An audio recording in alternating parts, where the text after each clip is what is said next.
pledge allegiance to the flag of the United States of America and to the republic for which it stands, one nation, under God, indivisible, with liberty and justice for all.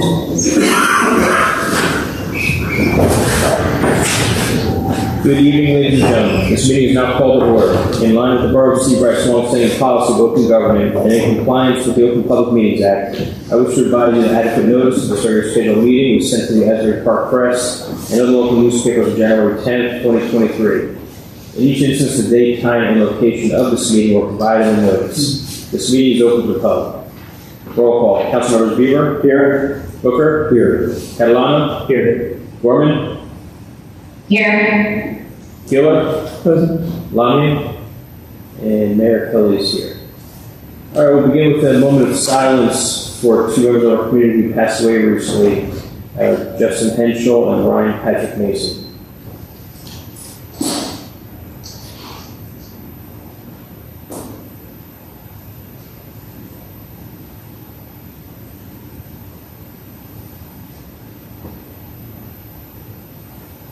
Thanks, everybody. All right, we'll begin with the remarks from the audience. If there's anybody who'd like to be heard either in person or online, you've got up to 3 minutes to address the governing body. Just please state your name and your address. Good evening. Good time. Stand here, up there. Tom Largy from 1 Beachway, 1A Beachway, 14 Willow Way. But I'm here about the Seabright sewage utility. I need to know, like, why do you guys charge for usage? No other town does. They do it by flat rates. You know, we just got a $1,200 bill because some people were washing boats and power washing. And I called all the towns around here. They all charge a flat rate. And $90 a quarter, every town around here. Rumson charges $400 per year. You know, why is that? You know, Middletown, which is a very great town, we have apartments in that town, they only charge the usage for commercial properties. And we're not a commercial property, and so it was always higher than other towns, I noticed that. But once we got this $1,200 bill, I decided to come here and ask, why do we charge for usage? No other town does. You can't guarantee that that water goes into the sewer system, especially, you know, when you use it to fill a pool or when you use it to power wash your house or boats. So could someone explain that to me? It's not uncommon, Mr. Well, I call every town around here. Everyone charges a flat rate. Coming from Wall Township, we charge you based on your usage. That I'm very familiar with. I was with the city of Ventnor that charged by usage for all those years. Why do you? Pardon me? Why do you do it? Why does Seabright do it? Here, I'll give you the names of the towns. I'm just saying, it's not uncommon. Okay, it might not be uncommon, but it is over here. Monmouth Beach, flat rate. Fairhaven, flat rate. Rumson, flat rate. $400 with those mansions and pools there, right? Shrewsbury, flat rate. Long Branch, flat rate.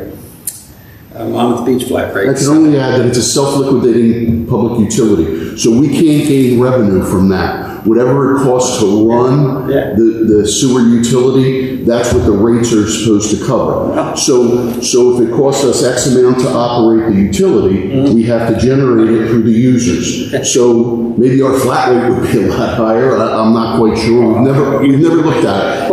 In my brief tenure, we've never looked at it. Okay, well, you should. It's been around for a while, but thank you, and I will. Well, let me continue though. You know, I called the Two River Reclamation, whatever they call themselves, and I spoke to the engineer there, and they say they bill. See, you're a customer town. Yeah. You're not a member town. Correct. You really don't have any equipment. You have pipes and a pumping system, so they bill you a certain amount, which I'm going to Oprah and find out what that is, and then you pay them by the quarter. So, do you guys make money off of this? No. Oh, so you know, I can see that You don't and we can't. So whatever they charge you. It's a self-liquidating utility. They're not allowed to make money. But you know, what's the utility here though? It all goes to the Two River Reclamation. No. The department operates as a utility. That's especially 3 minutes. But the department operates as a utility, and it's self-liquidating, as Mr. McLaughlin said. I have no problem in doing a little research and updating the council on that. Yeah. Well, I don't know, I can't be the first one that brought this up. It was an Come outrageous. on. I am, okay. In 10 years anyway, might 10 years. I know the time is up, Joe, if I could just get one thing. Mr. Lord, you made reference to the fact that the water could be used on a boat or it could be used on other things. Do you have a deduct meter in your house? Oh, what's that? Okay, so the reason I'm bringing this up is a deduct meter is something that you hook up to your house, and any water that's being used elsewhere out of the house, like on a sprinkler system, the water that goes through that deduct meter, you do not get sewer charge on. I have one of those. Okay. So it's worth looking into. There's a $100 a year fee to have one. But if you're using your water for anything other than inside the house, outside, and you have it past that deduct meter, that gets removed from your sewer bill and it will drop significantly. Okay. So there can be big savings by doing that. Okay, I'll look into that. I never heard that. But the next meeting, I would like to know like why you chose to do it by usage. Because thank you. Thanks, Tom.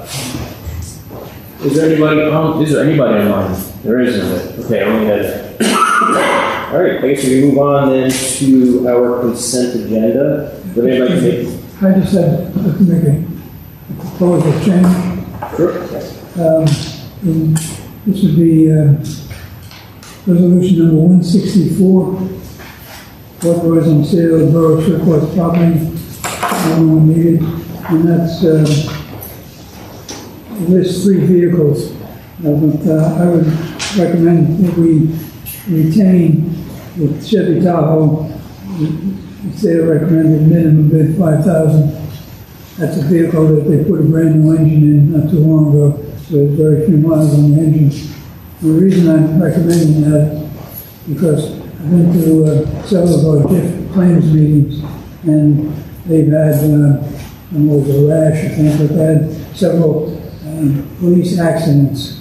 Sometimes a police officer, but usually it's somebody who hits the police vehicle. And the problem I had was that the vehicles were lost to service, and it was a long time getting a replacement vehicle. So I think we should get one of these vehicles. That would be my recommendation. Is that open for discussion now or a later time? Because there was actually a committee put together to look at this. That's because Jackie just mentioned it to me before the meeting, so I don't know much, and I asked you who we've spoken with and who No, I just checked with it, and I checked with the police and make sure I have the right vehicle. But Which one are we talking about, police or fire? Police. please, We were getting rid of 2 police Tahoes, and one is, we have a minimum bid on one because it's, it's worth a few bucks anyway.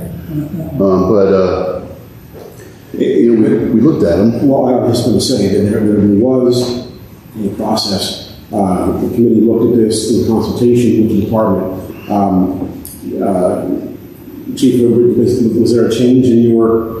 There was no change. Joe made his recommendation to me, and it went right on the list. I mean, that was the recommendation of the committee. If we can keep it, we can keep it. If I have to get rid of it, I'd rather not. But if the committee votes, I'm not going to argue with the committee itself. If you guys ever took a look at the situation, we looked at that, we looked at the fuel consumption. I mean, That was one of the recommendations you guys made. I won't go against it. I mean, this seemed pretty cut and dry when we went through this committee. For example, 2 new vehicles came in, and the theory is when 2 come in, 2 should go out. Otherwise, we just build up hangar queens, which we have to pay maintenance for, insurance on, and everything else.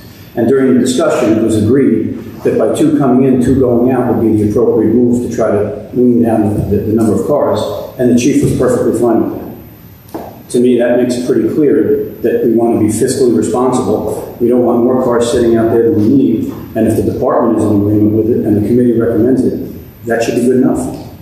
Yeah, I don't appreciate it. Maybe, is this something that needs to be decided tonight, Joe?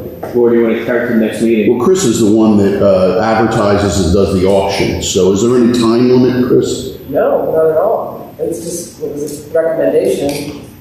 Right, we're ready to go though with the sale of surplus property. So, I mean, there's no sword over top of us on I that. mean, you can just pull the whole resolution and we can do it at the next meeting. But as I say, I wouldn't carry it. I don't do it unless it gets depressing. Can we vote on No, not at all.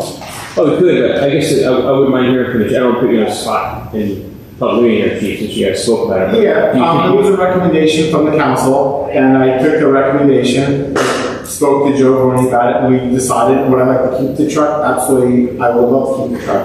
But if you recommend I get rid of it, listen, it's got a fairly new motor on it, I'd like to drive that thing through the water and use it. But if we have to get rid of it, I'm not gonna lose sleep over each way. It's not my biggest concern. I would love to keep the truck. If I have to get rid of it, any recommendation, I will get rid of So you it. think, that's what I'm trying to say, there's a decent value for keeping a seat. Correct. Listen, if I could use that truck for having to drive around in the water all till it finally is dead, I would love it. But if I can't, I will live with it too. Like I said, it's not my biggest concern. It's got some value to it, the newer motor in it, and that's, I'm gonna leave it to you guys. Okay. If it's not pressing, let's just carry it. Yeah, I'd say, I'd say carry it the next meeting and you guys can talk offline about And I certainly didn't want to get into it. Me and Joe spoke about it, said this is what we're doing, and it was it was what we agreed upon. So Chris, there was a total of 3 vehicles, two police and 2 fire. Does it hold up the process on the other vehicles if you carry it? Yes. You can just amend the resolution to take that one vehicle off, and That's kind of cumbersome. I'd rather do a one auction with Yeah, all the no, vehicles. what I'm getting at is, unfortunately, despite the committee's work and the acceptance by the chief, by carrying it, we push the whole auction out for all vehicles. Correct. That's terrible. I mean, to me, we have a responsibility, when we get 2 new vehicles, we let go of 2 vehicles. If we don't do that, we'll build up a fleet of vehicles that we don't need, that we'll have to maintain, pay insurance, maintenance, and everything else on. If we didn't get new vehicles, I could understand keeping the old ones longer. And I accept and understand the fact that we put money into the vehicle, but we put a committee on this, we did the evaluation, we looked at the fleet size, we made determinations, and the chief supported it. What's the, was anything accounted for when we slightly expanded the police force this past year? I assume that was built into the, and I don't think it changed the shifting of any significance. No, I know, it's a game of interest here, I guess, but, well, anyway, it just sounds like, I know the chief doesn't carry the way, but it sounds like his practice would be hanging on to it, so, that's it. I don't know, you guys do whatever you want, but. Well, I think that there should be value in the process that was completed. That being said, everybody should be heard on it, and I think that Jack has every right to present his thoughts and et cetera. But we should make sure that there is a majority of the council that decides to do one thing or the other. So we should be clear about what we will or won't do with respect to this vehicle. If the majority wants to carry it, so be it. But if not, it's something different. We should flush that out. So I'm going to overcomplicate it, but I think we should be clear on what we want to do. All right, well, if anybody, Jack, you want to make a motion to carry it and see if it passes or not? All right, yes. And my reason again is, if there's an accident, as it was happening with, when I sit in on the claims meeting with the Jeff, 2 police departments had lost vehicles, and they had a wait until they could get new vehicles just because of the parts of production, whatever. And the other is what the chief mentioned, it's a good vehicle to have if you have to go through high water.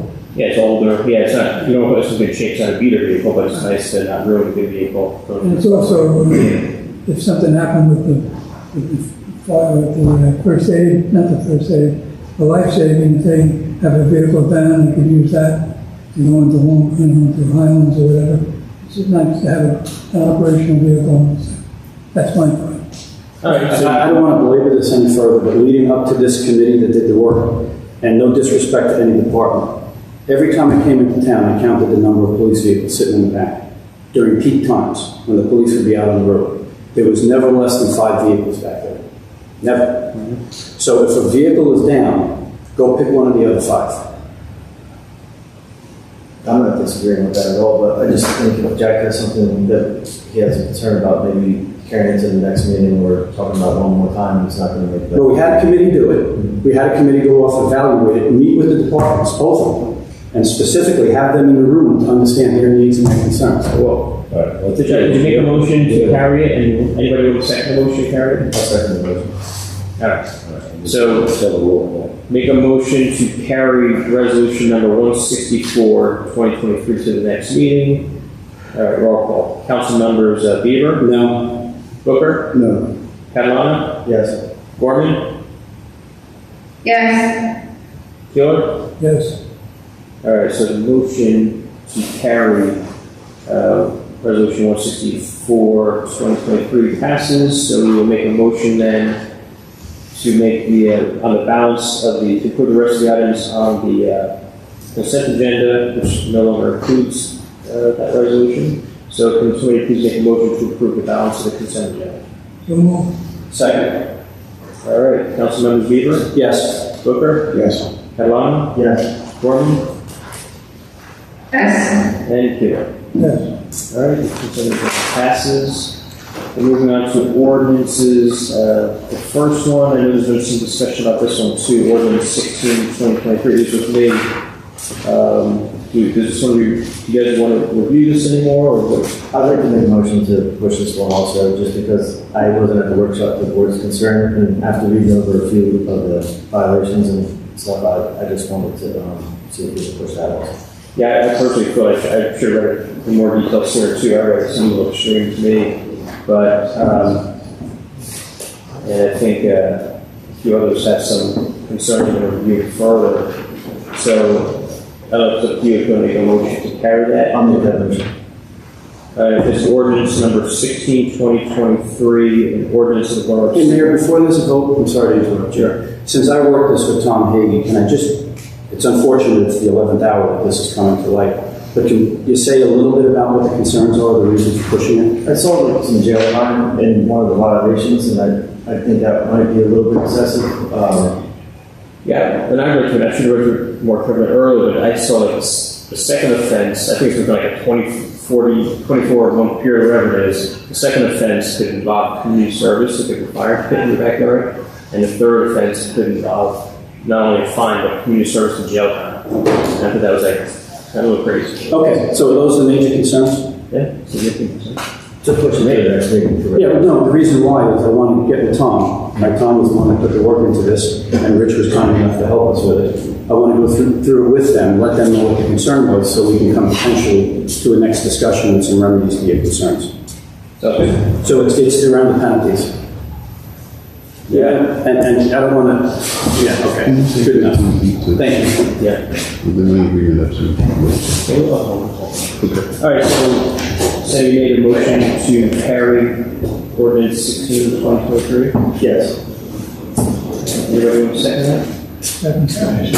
All right, a motion to carry ordinance 16, 2023 to the meeting. Council, roll call. Council members Bieber? Yes. Booker? Yes. Catalano? Yes. Gorman? Yes. And Taylor. Yes. All right, motion carried, passes. We are on to new business, vouchers in the amount of $854,055.17. Can somebody please take a motion to approve this voucher list? So moved. Second. All right, roll call. Councilmember Bieber. Yes. Booker. Yes. Catalano. Yes. Gorman. Yes. And Taylor. Yes. All right, we have approved the voucher list. All right, moving along, we're already at the mayor and council's comments. You want to start with Heather? You're still online. You want to have any comments regarding your committee? Okay. Yeah, no, this weekend we had the reopening of the community center. It was very well attended and we're super appreciative. Mayor Kelly, for you keeping us off for the day. And of course, prior, Councilman, all the effort that was done before, getting us ready for the stage. But honestly, it was possible because of all of the volunteers that were there. So we have a great volunteer committee for the rec team, and we met on a monthly basis, dividing and conquering for many hours. So, they were really the backbone, and volunteers are going to be the key for this moving forward. They're going to be the reason why stores are able to remain open by having volunteers lend their time to sit in the community center while the people are there. We have a huge list of programs that our community has brought forward in terms of what they'd like to see there. So this is really just the beginning. It seems like there's a lot of momentum. And it was wonderful just to hear balls bouncing in the gym and smiles and laughter and ping pong balls being played. So it was a wonderful weekend. And I definitely need to thank the Department of Works for getting that game room up and running, and also for the fire department for grilling. It was a really recap there. Yeah, thank you, Heather. That was a really nice rechristening of the old Borough Hall. So that was a lot of people worked on that. So thanks to you too for involving yourself in that. That really is, yeah, building in great shape. It was a nice event, a nice reopening. I just second that, Heather, I think it was reflects very well on the people who worked on that. It was very nice. Thank you. Appreciate that, thank you. Anything else? I'll send that. Anything else, Heather, or are you all set? I think that's it, that's enough for tonight. I don't think you can hear me very well, so. Oh yeah, no, you're fine. Okay, You probably can't hear me. Okay. Let's speak quietly. All right, thanks, Heather. Anybody else want to speak to their committees? Mayor, I have a couple of things. Just compliments again to Heather and the team. I thought it was fantastic on Sunday. It was really nice to see the enthusiasm of everybody there. I thought it was very well done. Councilman Lammy is not here tonight, but we'll all remember about a year ago, probably more than that, he started on this journey to try to get this rehabilitated. And I personally saw John there hundreds of hours working on that facility, everything from getting the floors done to the ping pong room getting done to the outside getting painted. A lot of work. So in addition to the team that made it happen this weekend, I think John deserves a special thanks because without his effort, it would not have gotten ready for anything. The second thing I would say is thank you to the chief and the police department for stepping up on code enforcement this year. I had the chance, as I said during the workshop, to sit with them and go through the code enforcement. Major step up. Not that we want to be enforcing code, but we want to make sure people are doing the right thing. The main goal was to curb bad behavior, and that's what their focus was. As you know, we assigned additional officers to them this year, and they put them to good use, resulting in really increased focus on code enforcement. One of the byproducts of that is increased fines, and that results in increased revenue, so that's always a positive thing. Our main goal is safety and getting people to do the right thing. So, Chief, thank you for what you and your team did there. My last thing, Mayor, is with your signature this evening with something in front of you, it authorizes the construction of the train station kit for the Anchorage Park. So that's good news. That kicks that activity off. It's a 60-day delivery date. And then after that, weather permitting, we'll be starting the construction of that in the Anchorage Park. And it's going to be a beautiful thing when it's all done. Thanks, Mayor. All right, Mr. Thompson. Great. Anybody else? We're all good. All right. All right, yeah, the one minor thing is that we voted on already, but yeah, so since we have a curfew in place, right, Chief? Absolutely. On Boosie night and Halloween night from 9 p.m. to 6 a.m. I think everyone goes to Mama Beach anyway. Yes. You know where that's happening. For 5 years. We said we're at Mama Beach, that's we got this right now. But no, so net progress. Yeah, we don't need executive session, so that wraps it up. So thanks for coming out tonight, everybody. Would anybody like to make a motion to adjourn the meeting? Second, all right. Councilmember Weaver. Yes. Booker. Yes. Catalano. Yes. Gorman. Yes. And